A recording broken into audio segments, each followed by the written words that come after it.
സ്വാഗതം cut and റൈറ്റിലേക്ക്. കേരള രാഷ്ട്രീയം വീണ്ടും മദ്യനയത്തെ ചുറ്റിപ്പറ്റിയുള്ള വിവാദങ്ങൾക്ക് നടുവിലാണ്. ജനക്ഷേമം മുൻനിർത്തി കൊണ്ടുവരുന്നത് എന്ന് പറഞ്ഞ് അവതരിപ്പിച്ച ബജറ്റിലെ യമണ്ടൻ പ്രഖ്യാപനം ഇപ്പോൾ രാഷ്ട്രീയ ഇരട്ടത്താപ്പോ എന്ന ചോദ്യത്തിന് ചുറ്റും കറങ്ങിക്കൊണ്ടിരിക്കുകയാണ്. ഒരു സമയത്ത് മദ്യനയത്തിൽ അഴിമതിയുടെ ഗന്ധമുണ്ടെന്ന് പറഞ്ഞവർ ഇന്ന് പഴയ വീഞ്ഞ് പുതിയ കുപ്പിയിലാക്കി രംഗപ്രവേശനം ചെയ്തിട്ടുണ്ട്. മുഖ്യമന്ത്രി വി.ഡി. സതീശൻ അവതരിപ്പിച്ച ബജറ്റിൽ 0.5% മുതൽ 20% വരെ ആൽക്കഹോൾ അംശമുള്ള പാനീയങ്ങൾക്ക് നികുതി കുറയ്ക്കാനുള്ള നിർദ്ദേശം വന്നിരിക്കുകയാണ്. പ്രതിപക്ഷ നേതാവായിരുന്നപ്പോൾ സമാനമായ ആശയങ്ങൾക്കെതിരെ കൊടിയും തോരണവും കാട്ടി ഭയപ്പെടുത്തിയ വി.ഡി. സതീശന് അധികാരം കിട്ടിയപ്പോഴേക്കും അത് ജനക്ഷേമ നടപടിയായി മാറിയത് എങ്ങനെയെന്നാണ് കട്ട് ആൻഡ് റൈറ്റിന് മനസ്സിലാകാത്തത്. ഏതായാലും ഒന്ന് മനസ്സിലാകുന്നുണ്ട്, ബെക്കാഡിയെ പോലുള്ള കമ്പനികളെ സതീശൻ നന്നായി മനസ്സിലാക്കുന്നും പരിഗണിക്കുന്നുമുണ്ട്. കോളടിച്ചത് അവർക്കാണല്ലോ. 100 കണക്കിന് കോടി രൂപയുടെ നഷ്ടമൊന്നും നമ്മുടെ പൂക്കിയ മുക്കിന്റെ രോമത്തിൽ പോലും തൊടുന്ന കണക്കല്ല. പ്രതിപക്ഷ നേതാവായിരുന്ന കാലത്ത് മദ്യനയത്തിലെ ഇളവുകൾക്കെതിരെ ശക്തമായ വിമർശനം ഉന്നയിക്കുകയും മദ്യലോബികളുടെ സ്വാധീനത്തെക്കുറിച്ച് മുന്നറിയിപ്പ് നൽകുകയും ചെയ്തിരുന്ന നേതാക്കൾ ഇന്ന് അധികാരത്തിലെത്തി വീര്യം കുറഞ്ഞ മദ്യത്തിന് നികുതി ഇളവ് നൽകുമ്പോൾ രാഷ്ട്രീയ എതിരാളികൾ ചോദിക്കുന്നത് ഒരു ലളിതമായ ചോദ്യമാണ്: ഇന്നലെ തെറ്റായിരുന്നത് ഇന്ന് എങ്ങനെ ശരിയായി? വീര്യം കൂടിയ മദ്യത്തിന്റെ ഉപയോഗം കുറയ്ക്കുകയും കുറഞ്ഞ ആൽക്കഹോളുള്ള പാനീയങ്ങളിലേക്ക് ഉപഭോക്താക്കളെ മാറ്റുകയും ചെയ്യുക എന്നതാണത്രേ ലക്ഷ്യം. ലോകത്തിന്റെ പല ഭാഗങ്ങളിലും പിന്തുടരുന്ന ഹാം റിഡക്ഷൻ സമീപനത്തിന്റെ ഭാഗമാണിതെന്നാണ് സർക്കാരിന്റെ വാദം. ലഹരി ഉപയോഗിക്കുന്നവരെ കുറ്റപ്പെടുത്താതെ അവർക്ക് സുരക്ഷിതമായ സാഹചര്യങ്ങളും ചികിത്സാ സഹായങ്ങളും ഒരുക്കുക എന്നതാണ് ഇതിന്റെ പ്രധാന ലക്ഷ്യം. പക്ഷെ പല രാജ്യങ്ങളിലും ഈ പദ്ധതി വിചാരിച്ച ഫലം കണ്ടിട്ടില്ലെന്ന് വിമർശകർ പറയുന്നു.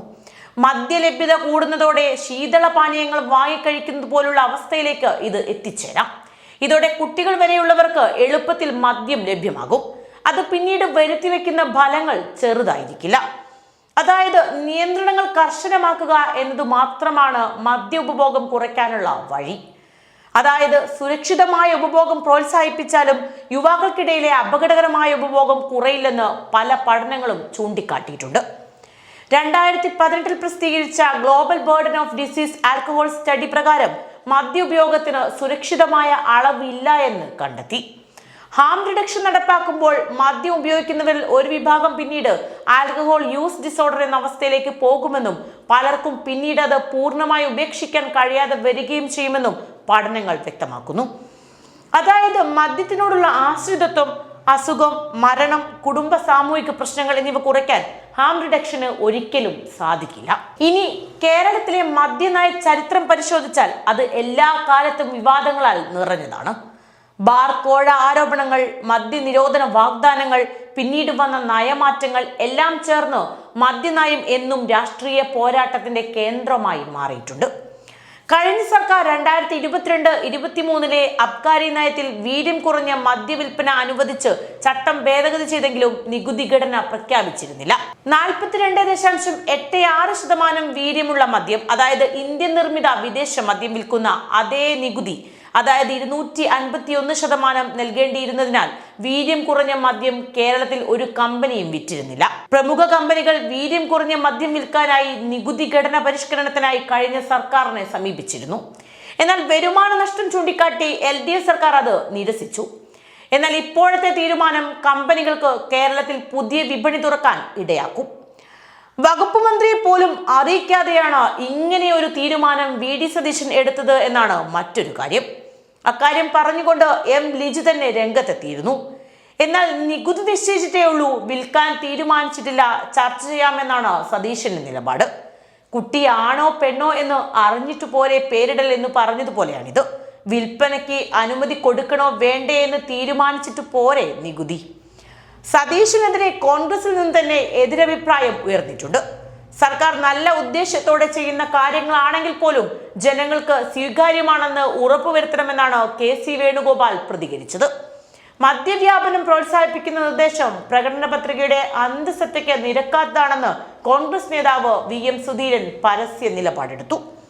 വീര്യം കുറഞ്ഞത് എന്ന പേരിൽ എല്ലാവർക്കും മദ്യം ലഭ്യമാക്കാനുള്ള തീരുമാനം ദുഃഖകരമാണെന്നും സ്വീകാര്യമല്ലെന്നും തലശ്ശേരി അതിരൂപത ആർച്ച് ബിഷപ്പ് ജോസഫ് പാംപ്ലാനി പറഞ്ഞു. കഴിഞ്ഞ സർക്കാർ ചെയ്ത തെറ്റെന്ന് പറയാൻ കഴിയണമെന്നും അദ്ദേഹം പറഞ്ഞു. ബജറ്റ് നിർദ്ദേശം ലഹരിക്കെതിരായ പോരാട്ടത്തിൽ വെള്ളം ചേർക്കലാണെന്ന് ഓർത്തഡോക്സ് സഭ പറഞ്ഞു. വീര്യം കുറഞ്ഞ മദ്യം സുലഭമാക്കിയാൽ യുവസമൂഹം മാരക ലഹരി തേടി പോകില്ലെന്ന വാദം യുക്തിരഹിതമാണെന്നും സഭാ മാധ്യമ വിഭാഗം പ്രസിഡന്റ് ഡോക്ടർ യൂഹനോൻ മാർദിയാസ്കോറസ് മെത്രോപൊലീത്തയും അറിയിച്ചു. 2023 മുൻ LDF സർക്കാരിന്റെ കാലത്ത് സംസ്ഥാനത്ത് വീര്യം കുറഞ്ഞ മദ്യം ഉൽപ്പാദിപ്പിക്കാനും വിൽക്കാനുമുള്ള നയപരമായ നീക്കങ്ങൾ നടന്നപ്പോൾ പ്രതിപക്ഷ നേതാവായിരുന്ന VD സതീശൻ അതിനെ ശക്തമായി എതിർത്തിരുന്നു.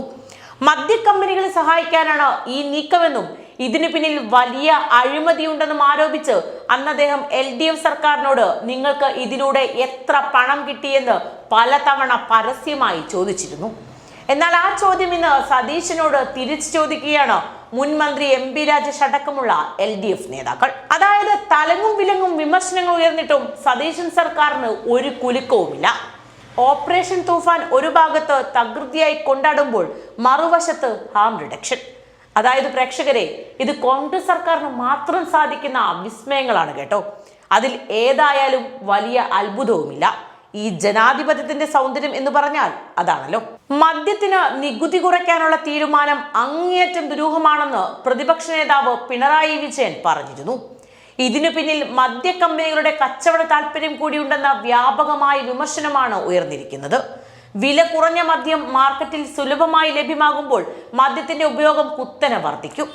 വീര്യം കുറഞ്ഞതാണ് നൽകുന്നത് എന്ന ന്യായമുയർത്തിയാലും മദ്യത്തിന്റെ ഉപയോഗം തന്നെയാണ് ക്രമാതീതമായി വർദ്ധിക്കുന്നത്. വീര്യം കുറഞ്ഞതിൽ നിന്ന് വീര്യം കൂടിയ മദ്യത്തിലേക്കുള്ള വഴിയായിരിക്കും ഇത് തുറന്നിടുക. യുവതലമുറയെ വഴിതെറ്റിച്ചേക്കാവുന്ന തെറ്റായ സമീപനമാണ് ഈ മദ്യനയം. ഇത് ആശങ്കപ്പെടുത്തുന്ന സാഹചര്യമാണെന്ന് പ്രതിപക്ഷ നേതാവ് ചൂണ്ടിക്കാട്ടി. കേരളം ഒരിക്കലും മദ്യനിരോധനവും മദ്യനിയന്ത്രണവുമായി ബന്ധപ്പെട്ട വിവാദങ്ങളിൽ നിന്ന് പുറത്തു വന്നിട്ടില്ല എന്നതാണ് മറ്റൊരു യാഥാർത്ഥ്യം. ഒരു വശത്ത് മദ്യം മൂലമുണ്ടാകുന്ന സാമൂഹിക ആരോഗ്യ പ്രശ്നങ്ങളിൽ ശ്രദ്ധ കേന്ദ്രീകരിക്കുമ്പോൾ മറുവശത്ത് സംസ്ഥാനത്തിന്റെ വൻ വരുമാന ആശ്രിതത്വത്തിൽ ശ്രദ്ധ ചെലുത്തേണ്ടി വരും. ഈ രണ്ടിനുമിടയിലെ സന്തുലിതാവസ്ഥ കണ്ടെത്താനുള്ള ശ്രമമാണ് കഴിഞ്ഞ 7 പതിറ്റാണ്ടുകളായി കേരളത്തിലെ എല്ലാ സർക്കാരുകളും നടത്തിയിട്ടുള്ളത്. ഇന്നത്തെ വീര്യം കുറഞ്ഞ മദ്യം സംബന്ധിച്ച ചർച്ചയും അതേ ചരിത്രപരമായ സംഘർഷത്തിന്റെ പുതിയ അധ്യായമാണെന്ന് പറയാതെ വയ്യ.